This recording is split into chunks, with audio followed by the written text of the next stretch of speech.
I've been with MTS Services for 20 years now. I am an RCDD. So an RCDD is a Registered Communications Distribution Designer. Communication with the customer is huge, and making sure that they know that they're taken care of from the very moment they give us a call. How we make sure that the customer is taken care of and their network is up and going is every single thing that we do is by the book, by the codes. We are installing the cable according to the standards that are out there. Everything that we install the cables are in J-hook pathways or a cable tray. They're self-supported. And we take there's so much pride that when we do a network refresh or we're doing a big project, large project on it, satisfaction that they get when they know that the job is done and the customer is taken care of, that's the pride they take in their work. We also try to look at ourselves from the end user standpoint. Like, how would we like it if it was in our building?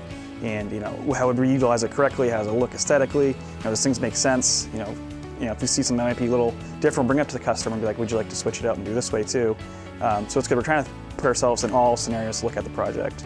We try to make sure everything's neat, perpendicular, 90s. It's, we want it to make it look like a work of art. If the ceiling ever came down, we still want our work to still look amazing. Even though you're never supposed to see it, we still want to, be, an excellent example for people coming forward with us.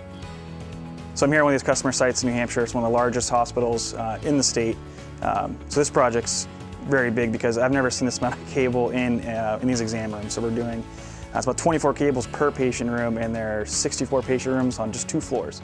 This is a multi-story building. It's this project's been going on for over a year as well. So it's the same crew, same contractors. What I try to do is make myself as successful or just productive. I just try to make sure I'm available for my guys no matter what. So at the end of the day, I'm always going to be working for my guys, but I'm also still working for the customer. But the crews out there, they're the one doing the work. They're producing the product.